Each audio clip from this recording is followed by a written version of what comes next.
আসসালামু আলাইকুম। আশা করি সবাই ভালো আছেন। যা আজ পর্যন্ত ইতিহাসে ঘটেনি সেটাই ঘটেছে। ইরান ও আমেরিকার মধ্যে একটি চুক্তি হয়ে গেছে। ইতিহাসে এই প্রথম এমন একটি চুক্তি হয়েছে। ইরান তার নিজস্ব শর্তে এই চুক্তি করছে। অনেক কঠিন আলোচনা ও দীর্ঘ আলোচনার পর এই সমঝোতা হয়েছে।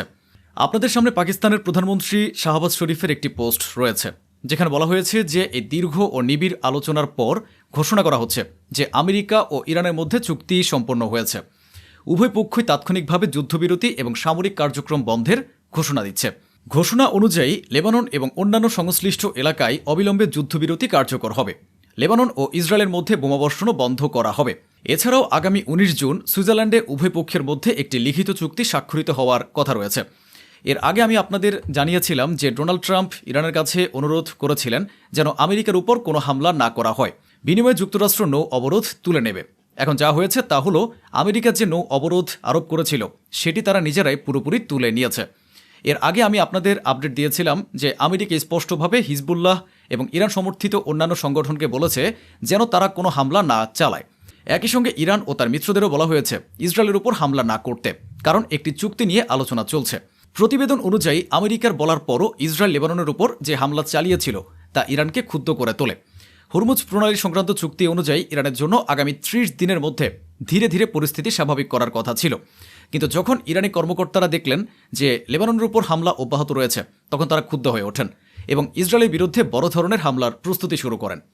পরে যখন ডোনাল্ড ট্রাম্প এর প্রশাসন এই বিষয়টি জানতে পারে তখন ট্রাম্প প্রশাসন নেতানিয়াহুকে গালিগালাজও করেছে, মন্দ কথাও শুনিয়েছে এবং বিশ্বের সামনে প্রকাশ্যে ইরানকে জানায় যে তারা যেন ইসরায়েলের উপর হামলা না চালায়। ট্রাম্প আরও বলেন, আমি এই মুহূর্তে হরমুজ প্রণালী থেকে আমাদের সব বাধা সরিয়ে নিচ্ছে এবং তাৎক্ষণিকভাবে প্রণালীটি সম্পূর্ণভাবে খুলে দিচ্ছে। শেষ পর্যন্ত ঠিক সেটাই হলো। যুক্তরাষ্ট্র এতটাই চাপে ও আতঙ্কে ছিল যে হরমুজ প্রণালী নিয়ে ইরানের শর্তগুলো মেনে নিতে হয়েছে এবং নিজেকেই পিছু হটতে বাধ্য হতে হয়েছে। ডোনাল্ড ট্রাম্প ইরানকে রাজি করানোর জন্য আরও বলেন যে আমরা আপনাদের নিশ্চয়তা দিচ্ছি লেবাননের ভেতর থেকে মার্কিন সেনারা সম্পূর্ণভাবে প্রত্যাহার করা হবে। তিনি আরও বলেন, ইরানের শাসন পরিবর্তন হয়েছে কিনা তাতে আমার কিচ্ছু যায় আসে না, কারণ যাদের সঙ্গে আলোচনা হচ্ছে তারা ভালো মানুষ। পারমাণবিক ডাস্ট যতই নিচে থাকুক না কেন আমরা সেটি আজ অথবা ১ মাস পরে হোক কিন্তু শেষ পর্যন্ত সরিয়েই দেব। ইরানের রাষ্ট্রীয় গণমাধ্যমও একই ধরনের ভাষায় চুক্তির ঘোষণা প্রচার করেছে। آمریکا وادار به امضای تفاهم پایان جنگ با جمهوری اسلامی ایران و جبهه مقاومت شد. شهباز شریف از پایان دائم و فوری جنگ در همه ইরানি কর্মকর্তারা বলেন, আমরা ডোনাল্ড ট্রাম্পের উপর এত বেশি চাপ সৃষ্টি করেছি এবং এমন পরিস্থিতি তৈরি করেছে যে তিনি আমাদের বিরুদ্ধে যুদ্ধে পরাজিত হয়েছেন এবং পরে কূটনীতির ময়দানেও হেরে গেছেন।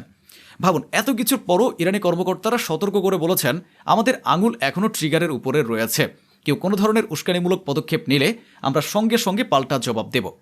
ইরানি কর্মকর্তারা বলেন যে বেনিয়ামিন নেতানিয়াহুর শয়তানি চাল উল্টো ফল দিয়েছে। তিনি লেবাননে বোমাবর্ষণ করে পরিস্থিতি আরও খারাপ করেছিলেন এবং এই চুক্তিকে ভেস্তে দিতে চেয়েছিলেন, কিন্তু তা সে পরিকল্পনা ব্যর্থ হয়েছে এবং শেষ পর্যন্ত যুক্তরাষ্ট্র ও ইসরায়েলকে পিছু হটতে হয়েছে। এখন সম্ভবত আমেরিকা ও ইসরায়েল নিজেদের বিজয়ের ঘোষণা করবে। যেমন জেডি ভ্যান্স বলেছেন, আমরা বেশি কিছু বলতে পারি না, তবে এটুকু বলতে পারি যে আমাদের বিজয় হয়েছে, কারণ ইরান কখনোই পারমাণবিক বোমা তৈরি করতে পারবে না। তবে এখন নেতানিয়াহু ও ডোনাল্ড ট্রাম্পের মধ্যে মতপার্থক্য তৈরি হয়েছে। ট্রাম্প বলেছেন যে চুক্তির শর্ত অনুযায়ী ইসরায়েলকে লেবানন থেকে সরে যেতে হবে এবং লেবাননের উপর হামলা বন্ধ করতে হবে, কিন্তু নেতানিয়াহু ফোনে ট্রাম্পকে জানিয়েছেন ইসরায়েল লেবানন থেকে সরে যাবে না, বোমাবর্ষণও বন্ধ করবে না এবং তারা এই চুক্তির অংশ নয়। আজ যখন ইরানের বিজয়ের আলোচনা বিশ্বজুড়ে ছড়িয়ে পড়তে শুরু করল তখন ডোনাল্ড ট্রাম্প বলেছেন যে নেতানিয়াহু খুবই কঠিন ও জটিল মানুষ। তিনি আরও বলেন, যদি ইরানের কাছে পারমাণবিক অস্ত্র থাকত তাহলে ইসরায়েল ইরানের সামনে ২ ঘন্টাও টিকতে পারত না। ট্রাম্প এভাবে প্রকাশ্যেই নেতানিয়াহুকে চরম তিরস্কার করেছেন এবং একই সঙ্গে স্বীকার করেছেন যে ইরান একটি শক্তিশালী দেশ। সমগ্র মুসলিম উম্মাহকে ইরানের বিজয়ের জন্য অভিনন্দন। অন্তত এই কারণে খুশি হয়ে যান যে শয়তান পরাজিত হয়েছে, আপনাদের দোয়া কবুল হয়েছে। আইআরজিসি বলেছে যে ইরানের জনগণ ও সশস্ত্র বাহিনী এমন পরিস্থিতি তৈরি করেছে যাতে আমেরিকা ও ইসরায়েলের সামনে আর কোনো পথ খোলা ছিল না। তাদের একমাত্র পথ ছিল পরাজয় স্বীকার করা এবং নতি স্বীকার করা। ইরানের সংবাদ মাধ্যম তাসনিম নিউজ দাবি করেছে যে আগামী শুক্রবারের পর হরমুজ প্রণালী ধীরে ধীরে খুলে দেওয়ার কাজ শুরু হবে, তবে সবকিছু স্বাভাবিক হতে অন্তত ১ মাস সময় লাগতে পারে। পাশাপাশি আপনাদের জানিয়ে রাখি, আমার মনে এখনও ডোনাল্ড ট্রাম্প ও বেনিয়ামিন নেতানিয়াহুর উপর পুরোপুরি আস্থা নেই। যতক্ষণ না লিখিত চুক্তিতে স্বাক্ষর হচ্ছে ততক্ষণ কোনো কিছুকে নিশ্চিত বলে ধরা যায় না। চুক্তি স্বাক্ষরের জন্য জেনেভায় ইরানের পার্লামেন্ট স্পিকার এবং পররাষ্ট্রমন্ত্রী আব্বাস আরাকচি যাবেন। সেখানে মার্কিন ভাইস প্রেসিডেন্টও উপস্থিত থাকবেন এবং উভয় পক্ষের মধ্যে সরাসরি বৈঠকের পর চুক্তি স্বাক্ষর হওয়ার কথা রয়েছে। দেখুন, যতক্ষণ না সেই লিখিত চুক্তিতে স্বাক্ষর হচ্ছে ততক্ষণ আমি কোনো কিছুর উপর ভরসা করতে পারছি না। আমার একটা ভয় থেকেই যাবে যে এরপর সামনে কি হতে পারে, কারণ আমেরিকা ও ইসরায়েল অতীতেও প্রতারণা করেছে, তাই সতর্ক থাকা জরুরি। ডোনাল্ড ট্রাম্প বলেছেন, ইরানের সঙ্গে যে চুক্তি করা হয়েছে তা খুবই লাভজনক। এই চুক্তির ফলে হরমুজ প্রণালী স্থায়ীভাবে উন্মুক্ত থাকবে এবং ইরান আর কখনোই এই প্রণালী দিয়ে চলাচলের উপর কর নেবে না। আমি বলেছিলাম যে ডোনাল্ড ট্রাম্পকে পুরোপুরি বিশ্বাস করা যায় না।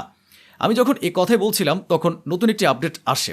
সেখানে বলা হয়েছে, ট্রাম্পের বক্তব্য হলো, যদি ইরানের সঙ্গে ইউরেনিয়াম ও পারমাণবিক কর্মসূচি নিয়ে কোনো সমঝোতা না হয় এবং ইরান মার্কিন দাবিগুলো না মেনে চলে, তাহলে আবারও ইরানের উপর সামরিক হামলা শুরু হয়ে যাবে।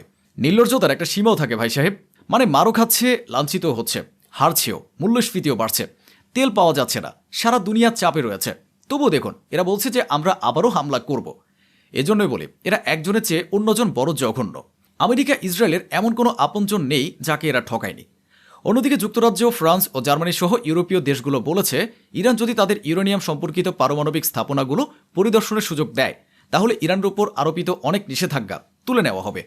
ইরানের উপপররাষ্ট্রমন্ত্রী নিশ্চিত করেছেন যে চুক্তির খসড়া ইতিমধ্যেই প্রস্তুত হয়েছে এবং সুইজারল্যান্ডে তাতে স্বাক্ষর হওয়ার কথা রয়েছে। স্বাক্ষরের পর চুক্তির বিভিন্ন শর্ত ধীরে ধীরে প্রকাশ করা হবে। ইরানের শীর্ষ কর্মকর্তারা জানিয়েছেন যে ওয়াশিংটন ও তেহরান যৌথভাবে একটি সমঝোতা তৈরি করেছে। ইরান জানাচ্ছে যে এ সমঝোতার অংশ হিসেবে মধ্যপ্রাচ্যে যত যুদ্ধ চলছে সেগুলোর উপর ইসরায়েল হামলা বন্ধ করবে। বিশেষ করে লেবাননের উপর হামলা বন্ধ রাখার বিষয়টি ইরান অগ্রাধিকার দিয়ে তুলে ধরেছে। এছাড়া লিখিতভাবে এটাও উল্লেখ থাকবে, যুক্তরাষ্ট্র হরমুজ প্রণালীতে নৌ অবরোধ আরোপের চেষ্টা করেছিল তা তারা সরিয়ে নেবে।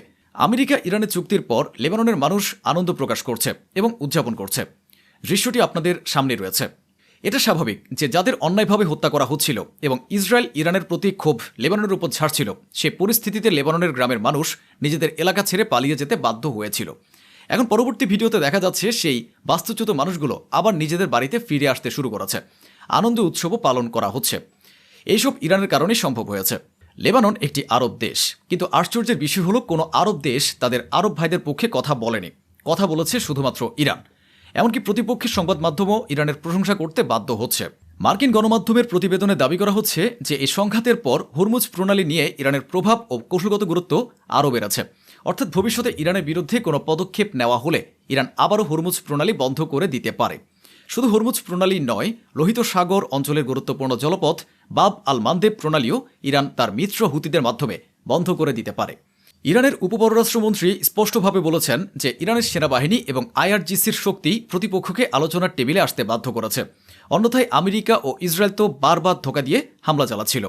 এটি শুধু সেনাবাহিনী বা আইআরজিসির শক্তি নয়, ইরানের জনগণের মনোবল, সাহস এবং দৃঢ় সংকল্প ছিল এর পেছনে। গতকালে আমি আপনাদের দেখিয়েছিলাম যে ইরান যখন চুক্তির ব্যাপারে আলোচনা করতে রাজি হয়ে গেছে, তখন ইরানের সাধারণ মানুষ বলছিল, না, আমেরিকা আমাকে মারলে মারুক, আমাদের লড়তে হবে। এই ছিল আবেগ। ইরানিদের এ মনোবলই আজ বিশ্বের নজর কেড়েছে। আমি আগেই সতর্ক করেছিলাম, ইসরায়েলের উপর পুরোপুরি ভরসা করা যায় না। যুদ্ধবিরতি ঘোষণার পরও ইসরায়েল আবার লেবাননের উপর হামলা চালিয়েছে। এতে বোঝা যায় যে নেতানিয়াহু ডোনাল্ড ট্রাম্পের একটা কথাও শুনতে রাজি নয়।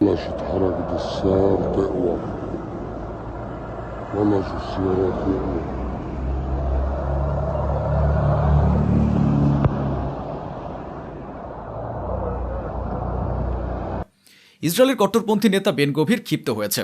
সে বলেছে যে আমাদের কোনো চুক্তির প্রয়োজন নেই। ডোনাল্ড ট্রাম্প ও ইরানের মধ্যে হওয়া সমঝোতা আমরা প্রত্যাখ্যান করছি। আমরা এতটা দুর্বল নই যে অন্য কারো নির্দেশে চলব। বেন গভির আরও বলেছেন যে ভবিষ্যতেও হিজবুল্লাহর বিরুদ্ধে অভিযান ও হামলা চালানো হবে। আমরা হিজবুল্লাহকে ধ্বংস করব এবং লেবাননের যেসব এলাকা আমরা দখল করেছি সেখান থেকে আমরা পিছু হটব না। ইসরায়েলের অবস্থান এমনই। ইসরায়েল এখন যে ধরনের বক্তব্য দিচ্ছে তাতে আমেরিকা ও ইরানের মধ্যকার সম্ভাব্য চুক্তিটি আবারও ঝুঁকির মুখে পড়তে পারে। ডোনাল্ড ট্রাম্প দুই দিক থেকে চাপের মধ্যেই আছেন, কারণ নেতানিয়াহু তার কোনো কথাই শুনছেন না। আইডিএফের একজন কমান্ডার বলেছেন যে ইরান ও আমেরিকার মধ্যে কোনো সমঝোতা হলেও সিরিয়া, লেবানন, গাজা, ফিলিস্তিন এবং অন্যান্য স্থানে যেখানে আইডিএফের সেনা মোতায়েন রয়েছে সেখান থেকে তারা পিছু হটবে না। ঠিক এই একই কথা নেতানিয়াহু সরাসরি ডোনাল্ড ট্রাম্পকেও বলে দিয়েছেন। তাহলে বলুন, এই চুক্তি কিভাবে সফল হবে? এখন আপনাদের স্ক্রিনে দেখুন ইসরায়েলের অর্থমন্ত্রীর বক্তব্য। ইসরায়েলের অর্থমন্ত্রী বলেছেন, ইরান ও আমেরিকার মধ্যে হওয়া এই চুক্তি মুক্ত বিশ্বের জন্য ক্ষতিকর। তিনি আরও বলেছেন যে ইরানের বর্তমান শাসন ব্যবস্থাকে যে কোনো মূল্যে ধ্বংস করতে হবে এবং ইরানকে কখনোই পারমাণবিক শক্তি অর্জন করতে দেওয়া যাবে না। আমার পরামর্শ হলো আমেরিকা যেন ইসরায়েলকে অস্ত্র ও প্রতিরক্ষা সহায়তা দেওয়া বন্ধ করে দেয়। ইরানের ক্ষেপণাস্ত্রগুলো যখন ইসরায়েলে আঘাত হানতে শুরু করবে তখন এই বিশ্বাসঘাতক আরব দেশগুলো যেন পিছু সরে যায়, তারা যেন ওই ক্ষেপণাস্ত্রগুলোকে না আটকায় এবং আমেরিকা যেন মাঝখানে নাক না গলায়। ট্রাম্প নিজে বলেছেন যে আমি না থাকলে ইসরায়েল ইরানের সামনে 2 ঘন্টাও টিকতে পারত না। এটি ইরানেরও বড় শক্তির প্রমাণ। আপনারা একবার ভেবে দেখুন যে এটি ইরানের কত বড় বিজয়। ইরানের আটকে থাকা $25 বিলিয়ন মুক্ত করা হবে। তেল বিক্রি করা এবং তা থেকে উপার্জন করার উপর যত নিষেধাজ্ঞা রয়েছে তার সবগুলো তুলে নেওয়ার বিষয়েও সমঝোতা হয়েছে। ট্রাম্প প্রশাসন ইরানের সামনে নথি স্বীকার করেছে। সমগ্র মুসলিম উম্মাহকে ইরানের বিজয়ের জন্য অভিনন্দন। ইরান একাই নিজের শক্তিতে আমেরিকা ও ইসরায়েলকে পরাস্ত করেছে। তো বন্ধুরা, এই ছিল আজকের আয়োজন, যা স্বচ্ছভাবে আপনাদের সামনে তুলে ধরা হলো। আশা করি আমাদের এই প্রচেষ্টা আপনাদের ভালো লেগেছে।